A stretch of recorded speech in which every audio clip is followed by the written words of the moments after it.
의 말씀은 시편 75편 말씀입니다. 시편 75편 제가 가진 성경 구약 성경 856페이지입니다. 시편 75편 말씀 이 시간 제가 한 절, 여러분이 한 절, 우리 한 절씩 교독하도록 하겠습니다.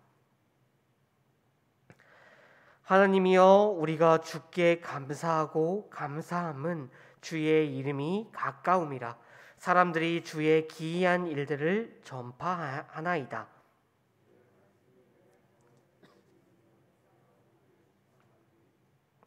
땅의 기둥은 내가 세웠거니와 땅과 그 모든 주민이 소멸되리라 하시도다.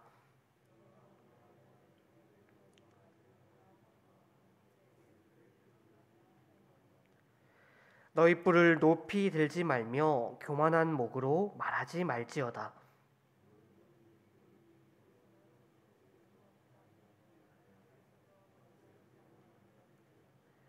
오직 재판장이신 하나님이 이를 낮추시고 저를 높이시느니라.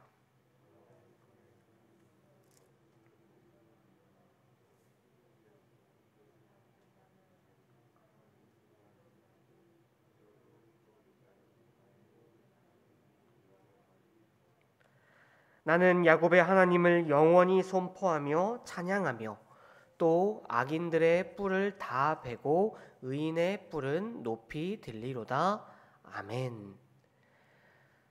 모든 일이 자신이 뜻한 대로 잘 되어가는 것을 의미하는 단어 형통.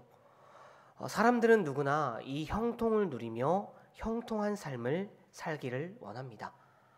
그런데 우리가 성경을 살펴보면 알 수 있듯이 성경에서 말하는 형통, 그 형통한 삶은 세상적인 의미와는 조금 많이 다릅니다. 우리가 성경을 통해서 종종 보게 되는 이 요셉이란 사람, 성경은 그를 형통한 사람이라고 항상 칭합니다. 그가 애굽의 총리가 되기 전부터 말이죠. 그런데 우리가 잘 알고 있듯이 이 요셉, 그의 삶은 세상적인 시각으로 볼 때 형통함과 거리가 먼 고난과 억울한 삶의 연속이었습니다. 그러나 그를 성경이 형통한 삶이었다, 그가 형통한 사람이다 라고 부르는 것은 그를 둘러싼 상황, 환경이 어떠하듯이 요동하지 않았기 때문입니다.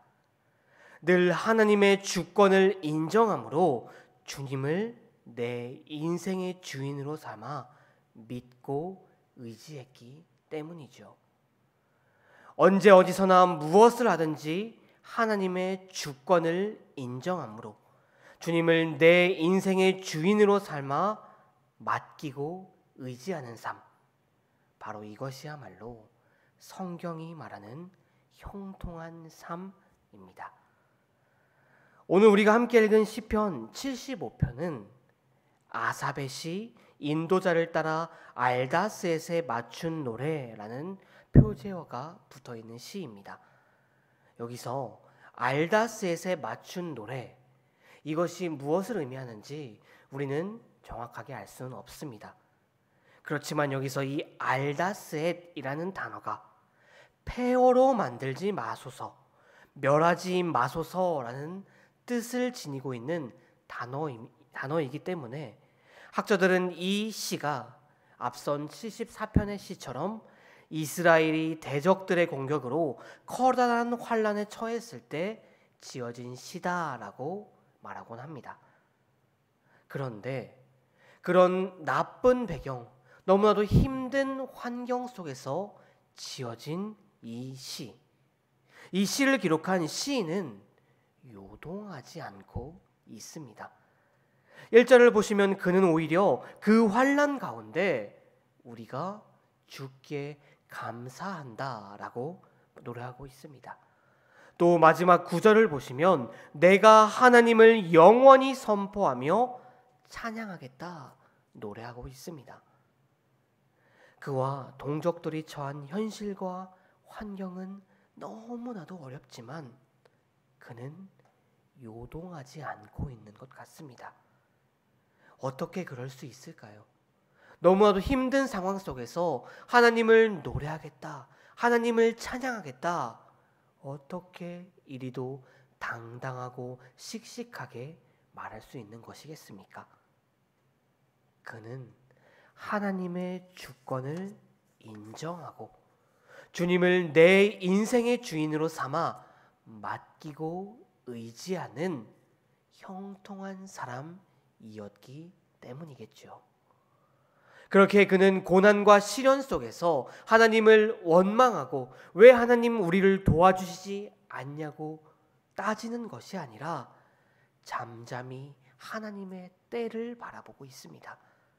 비록 지금은 커다란 환난 가운데 고난과 시련의 시간을 보내고 있지만 하나님을 원망하지 않습니다. 왜냐하면 하나님께서 2절 말씀처럼 하나님께서 하나님의 때, 나의 때가 이를 때 하나님께서 악인들을 그리고 그들을 괴롭히는 대적들을 심판하시겠다고 약속하신 것을 믿고 있기 때문입니다. 너무나 거대한 환난 가운데 모든 것이 흔들리고 무너질지라도 결코 흔들리지 않으시는 하나님께서 그 대적들, 그 악인들, 하나님의 백성들을 힘들게 하는 그들을 심판하시며 하나님의 백성들을 구원하시겠다 약속하신 그 약속을 굳게 믿고 있기 때문에 시인은 흔들리지 않고 하나님의 때를 잠잠히 기다리며 그 때를 바라봅니다. 성도 여러분, 우리도 이 세상 속에서 분명히 크고 작은 환난과 고난과 시련을 경험하게 됩니다. 어쩌면 지금 그런 환난과 고난 그리고 시련을 경험하고 계실지도 모르겠습니다. 그런 상황 속에서 그런 환난 앞에서 우리가 할 수 있는, 우리가 해야 하는 가장 좋은 방법은 무엇입니까? 우리가 할 수 있는 가장 좋은 방법, 지금 우리가 할 수 있는 방법, 바로 기도일 것입니다. 우리는 할 수 없을지라도 모든 것을 하실 수 있는 하나님께 의지하며 하나님께 나아가 우리의 모든 짐을 내려놓는 기도, 바로 그것이 우리가 할 수 있는 가장 좋은 방법 아닙니까? 그런데 문제는 우리가 하나님께 나아가 우리의 모든 짐을 내려놓음에도 어느 때에는 하나님께서 우리가 지고 우리가 하나님께 내려놓은 그 짐을 곧바로 대신 지어주시기도 하지만, 곧바로 우리의 기도의 제목에 응답하여 주시기도 하지만, 때로는 주님께서 우리의 기도를 무시하는 것 같고 주님께서 우리의 기도에 응답하여 주시지 않을 때도 분명히 있습니다. 그러나 성도 여러분, 그것은 하나님께서 우리를 버리시고 우리를 무시하시고 우리를 혼내시기 위해 그러시는 것이 아니라 하나님의 때가 아직 이르지 않았기 때문입니다. 사랑하는 성도 여러분, 하나님께서는 사랑하는 자녀인 저와 여러분의 기도를 결코 무시하지 않으십니다. 하나님의 때가 이르렀을 때, 우리보다 우리를 더 잘하시는 하나님께서 보시기에 가장 좋은 때가 이르렀을 때 우리의 기도에 응답하시기 위해, 우리를 더 좋은 길로 인도하시기 위해 단지 기다리고 계신 것인 것 뿐입니다. 오늘 말씀에서 그 시인에게 분명히 내가 그 때가 이르렀을 때 그들을 벌할 것이며 너를 구원하시겠다 약속하신 그 주님께서 우리에게도 분명히 약속하여 주셨습니다. 나는 너희들을 결코 버리지 않을 것이며 그 때가 이르렀을 때 가장 좋은 방법으로 너희들에게 은혜를 베풀고 복을 내려 주시겠다는 것 말입니다. 주님의 때를 기다리십시오. 우리에게 더 좋은 것을 주시며 우리를 기억하시는 그 때를 기다리고 계신 하나님의 때를 바라보시기 바랍니다.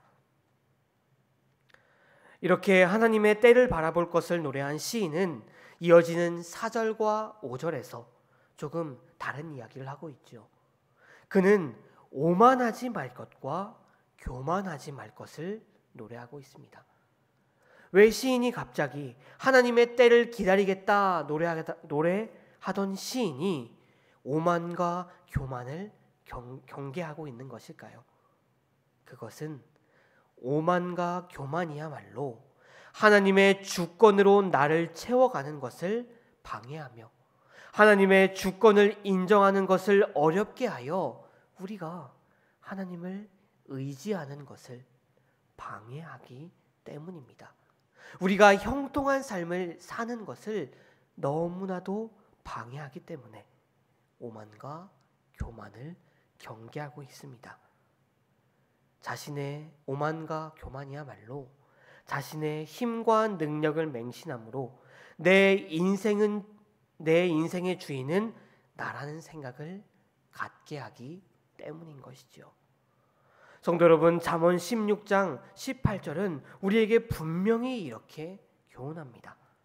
교만은 패망의 선봉이요 거만한 마음은 넘어짐의 앞잠이니라. 성도 여러분, 우리는 항상 겸손해야 합니다.